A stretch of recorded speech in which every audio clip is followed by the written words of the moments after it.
ഞാൻ ഇന്ന് ഇവിടെ ഫ്രഞ്ച് ടോസ്റ്റ് ഉണ്ടാക്കാൻ വേണ്ടിയിട്ട് 2 മുട്ട ഇതിലോട്ട് പൊട്ടിച്ചൊഴിച്ചിരിക്കുകയാണ്.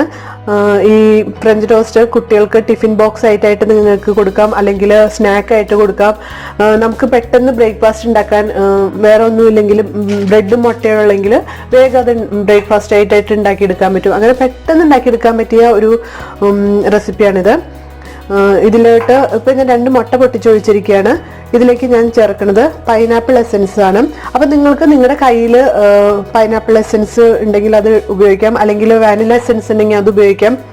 ഇതൊന്നുമില്ലെങ്കിലും ശരിക്കും ഫ്രഞ്ച് ടോസ്റ്റിൽ ഉപയോഗിക്കുന്നതെന്ന് പറഞ്ഞിട്ടുണ്ടെങ്കിൽ സിന്നമൺ പൗഡറാണ്, അതായത് കറുവപ്പട്ടയുടെ പൊടി.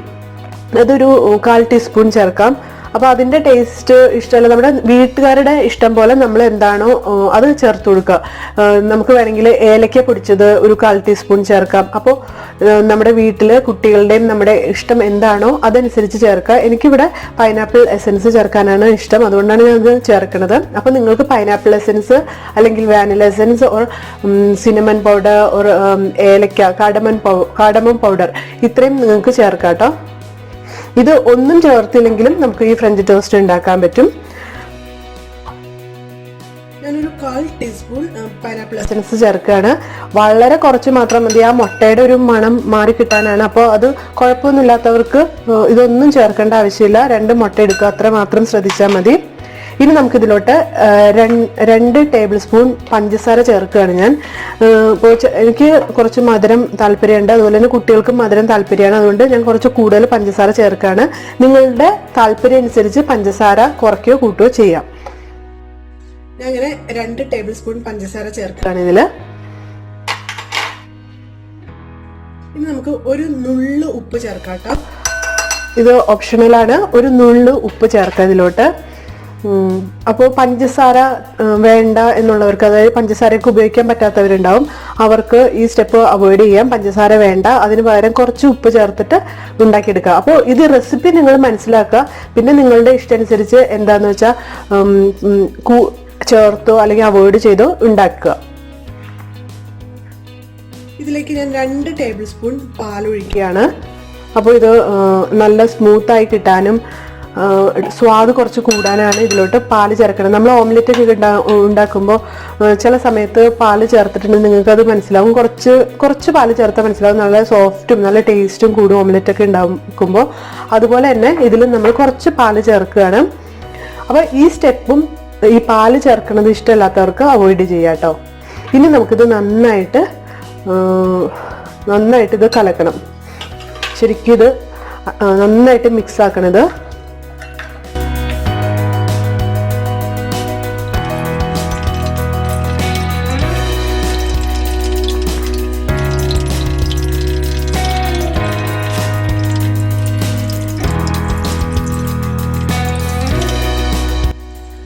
ഇടയ്ക്ക് വെച്ചിട്ട് ഒരു 1/4 ടീസ്പൂൺ കൂടി പൈനാപ്പിൾ എസൻസ് ചേർത്തു കേട്ടോ.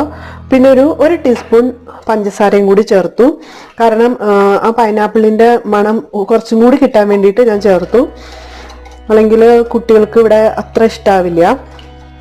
അപ്പോൾ ഞാൻ പറഞ്ഞില്ലേ, നിങ്ങളുടെ വീട്ടിൽ വാനില എസൻസ് ആണ് കുട്ടികൾക്ക് ആ മണമൊക്കെ ഇഷ്ടമെങ്കിൽ അത് ചേർക്കുക, അല്ലെങ്കിൽ കാർഡമം പൗഡർ, ഏലക്കയുടെ പൊടി ഇവിടെ ഇഷ്ടമാണ്, ഞാൻ ചിലപ്പോൾ അത് ചേർത്ത് ഉണ്ടാക്കാറുണ്ട്.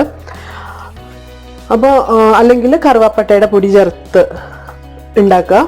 ഇത് നന്നായിട്ട് ഇതുപോലെ മിക്സ് ചെയ്യാം. ഞാൻ നന്നായിട്ട് മിക്സ് ചെയ്തിട്ടുണ്ട്. ഇനി ഈ മിക്സ് ചെയ്തത് നമുക്ക് ഈ പാത്രത്തിലോട്ട് ഇങ്ങനെ ഒഴിക്കുക. ഇതുപോലെ പരന്ന ഒരു പാത്രം, നിങ്ങൾക്ക് ഒരു പരന്ന പാത്രം എടുക്കുക. നിങ്ങളുടെ കയ്യിലുള്ള ഏതെങ്കിലും ഒരു പരന്ന പാത്രം ഇതുപോലെ എടുക്കുക. അതിനുശേഷം നമുക്കിത് ടോസ്റ്റ് ചെയ്യാം. ഒരു ദോശക്കല്ല് വെച്ചിരിക്കുകയാണ്, അതിൽ ചൂടായി കഴിയുമ്പോൾ നമുക്ക് കുറച്ച് ബട്ടർ ചേർക്കുക ഇതുപോലെ. അതിനുശേഷം ഒരു ബ്രെഡ് എടുക്കുക. എന്നിട്ട് ഇത് ഒരു ജസ്റ്റ് ഒന്നിങ്ങനെ മുക്കിയാൽ മതി കേട്ടോ. അധികം ഇട്ടിരുന്നിട്ടുണ്ടെങ്കിൽ അത് ചിലപ്പോൾ പൊട്ടിപ്പോവും. 2 വശം ഇതുപോലെ ഒന്ന് മറച്ചു കൊടുക്കുക. എന്നിട്ട് വേഗം തന്നെ നമുക്ക് കല്ലിലോട്ടിടാം.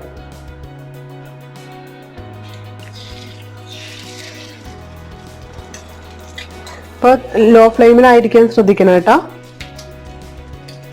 ഇതൊരു 30 സെക്കൻഡ് അല്ലെങ്കിൽ നിങ്ങൾക്ക് ഇതിൻ്റെ ഒരു വശം മൊരിഞ്ഞു എന്ന് തോന്നുമ്പോൾ, ഒരു ഗോൾഡൻ ബ്രൗൺ ആയെന്ന് തോന്നുമ്പോൾ നമുക്ക് ഇതുപോലെ ഇതിലോട്ട് തിരിച്ചിടാം.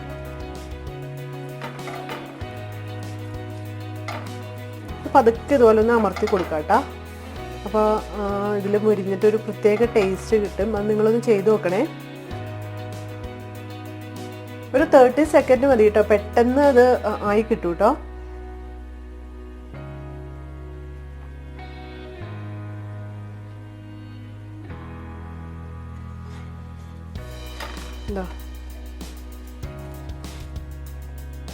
അപ്പോൾ നമ്മുടെ ബ്രെഡ് ടോസ്റ്റ് ഇങ്ങനെ റെഡി ആയി കഴിഞ്ഞു. ഫ്രഞ്ച് ടോസ്റ്റ്, ബോംബെ ടോസ്റ്റ് അല്ലെങ്കിൽ ബ്രെഡ് ടോസ്റ്റ് എന്നൊക്കെയാണ് നാട്ടിൽ അറിയപ്പെടുന്നത്. വളരെ ഈസി ആയിട്ടുള്ളൊരു റെസിപ്പിയാണല്ലോ ഇത്. കുട്ടികൾക്കൊക്കെ വളരെ ഇഷ്ടമാവും. മുട്ട കഴിക്കാത്ത കുട്ടികൾക്കൊക്കെ ഇങ്ങനെയൊക്കെ ഉണ്ടാക്കി കൊടുക്കുകയാണെങ്കിൽ, മിക്ക കുട്ടികൾക്കും ബ്രെഡ് ഇഷ്ടമാണല്ലോ. അപ്പോൾ ഇതുപോലെ മുട്ട കഴിക്കാത്ത കുട്ടികൾക്ക് ഇടയ്ക്ക് ഇതുപോലെ ഉണ്ടാക്കി കൊടുക്കുകയാണെങ്കിൽ, പ്രത്യേകിച്ച് മധുരവും കൂടി ചേർന്ന സ്ഥിതിക്ക് കുട്ടികൾക്ക് വളരെ ഇഷ്ടമാവും. പൈനാപ്പിൾ എസൻസ് ഇടുമ്പോൾ വളരെ നല്ല മണമാണ് വരണത്. അപ്പോൾ നിങ്ങൾക്ക് പറ്റുവെച്ചാൽ നിങ്ങൾ പൈനാപ്പിൾ എസൻസ് തന്നെ ഉപയോഗിച്ച് ഉണ്ടാക്കാൻ ശ്രമിക്കാം. ഇല്ലെങ്കിൽ നിങ്ങളുടെ വീട്ടിൽ അവൈലബിൾ ആയിട്ടുള്ള കാര്യങ്ങളൊക്കെ വെച്ചിട്ട് നിങ്ങൾ ഈ റെസിപ്പി ഉണ്ടാക്കാം. എന്നിട്ട് നിങ്ങൾക്ക് ഇഷ്ടമായെങ്കിൽ തീർച്ചയായിട്ടും നിങ്ങളുടെ അഭിപ്രായങ്ങൾ എന്നെ അറിയിക്കുമെന്ന് കരുതുന്നു. ഇത് നിങ്ങൾക്ക് വളരെ ലോ ഫ്ലെയിമിൽ ഇട്ടിട്ട് തന്നെ നിങ്ങളിത് മൊരിച്ചെടുക്കുക. കാരണം ചിലർക്ക് വളരെ നന്നായിട്ട് മൊരിയണം, ചിലർക്ക് വളരെ സോഫ്റ്റ് ആയിട്ടിരിക്കണം. അപ്പോൾ ആവശ്യാനുസരണം നിങ്ങൾ ഇത് ലോ ഫ്ലെയിമിൽ ഇട്ടിട്ട് നന്നായിട്ട് മൊരിച്ചെടുക്കുക. എനിക്ക് മീഡിയം ആയിട്ട് മൊരിയണതാണ് ഇഷ്ടം. അതുകൊണ്ടാണ് ഞാൻ അധികം വളരെ മൊരിക്കാതിരിക്കണത്. അപ്പോൾ നിങ്ങളുടെ ഇഷ്ടപ്രകാരം നിങ്ങളിത് മൊരിച്ചെടുക്കുക. ചിലർക്ക് മുട്ടയുടെ മഞ്ഞ ഒട്ടും ഇഷ്ടമുണ്ടാവില്ല. അങ്ങനെയുള്ളവർക്ക് മുട്ടയുടെ വെള്ള മാത്രം ഉപയോഗിച്ച് ഇങ്ങനെ ഉണ്ടാക്കിയെടുക്കാം കേട്ടോ. പിന്നെ അതുപോലെ തന്നെ നിങ്ങൾ ബ്രെഡ് വാങ്ങുമ്പോൾ കുറച്ച് കട്ടിയുള്ള ബ്രെഡ് വാങ്ങാൻ ശ്രമിക്കുക. അല്ലാതെ വളരെ സോഫ്റ്റ് ആയിട്ടുള്ള ബ്രെഡ് വാങ്ങാണ്ടിരിക്കുക. കാരണം നമ്മളിത് മുട്ടയിൽ കലക്കുമ്പോൾ പെട്ടെന്ന് അത് പൊട്ടിപ്പോവും. ഇപ്പോൾ നിങ്ങളുടെ കയ്യിൽ അത് ഉള്ളെങ്കിൽ പെട്ടെന്ന് നമുക്ക് ഇതുപോലെ ഉണ്ടാക്കിയെടുക്കണമെങ്കിൽ സോഫ്റ്റായ ബ്രെഡാണെങ്കിൽ പെട്ടെന്നൊന്ന് മുക്കിയെടുക്കുക. രണ്ട് വശവും 2 പ്രാവശ്യം ഇങ്ങനെ തിരിച്ച് മുക്കിയെടുക്കാതെ ഒരു പ്രാവശ്യം തന്നെ പെട്ടെന്ന് മുക്കിയെടുത്ത് ഉണ്ടാക്കിയെടുക്കാൻ ശ്രമിക്കാം. അല്ലെങ്കിൽ ബ്രെഡ് പെട്ടെന്ന് പൊട്ടിപ്പോകും. എനിക്കിങ്ങനെ 5 എണ്ണം ഉണ്ടാക്കാൻ പറ്റി കേട്ടോ. 2 മുട്ട ചേർത്തിട്ട് 5 ബ്രെഡ് ഉണ്ടാക്കാൻ പറ്റി. അപ്പോൾ ഇത് ലാസ്റ്റത്തെ ഫ്രഞ്ച് ടോസ്റ്റ് ആട്ടോ.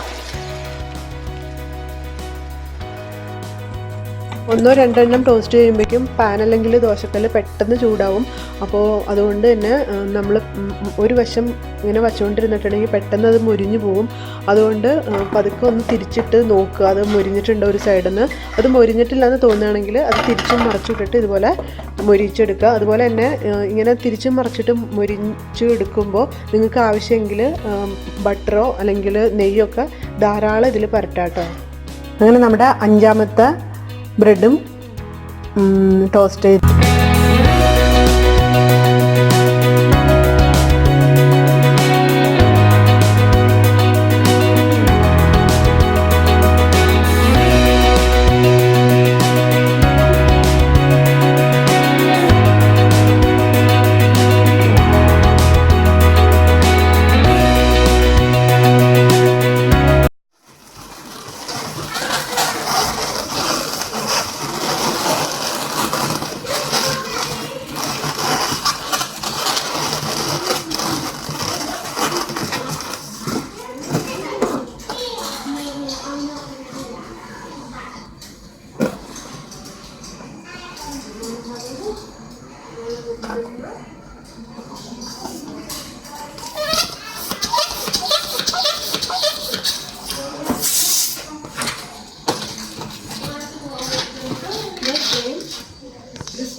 one butterfly.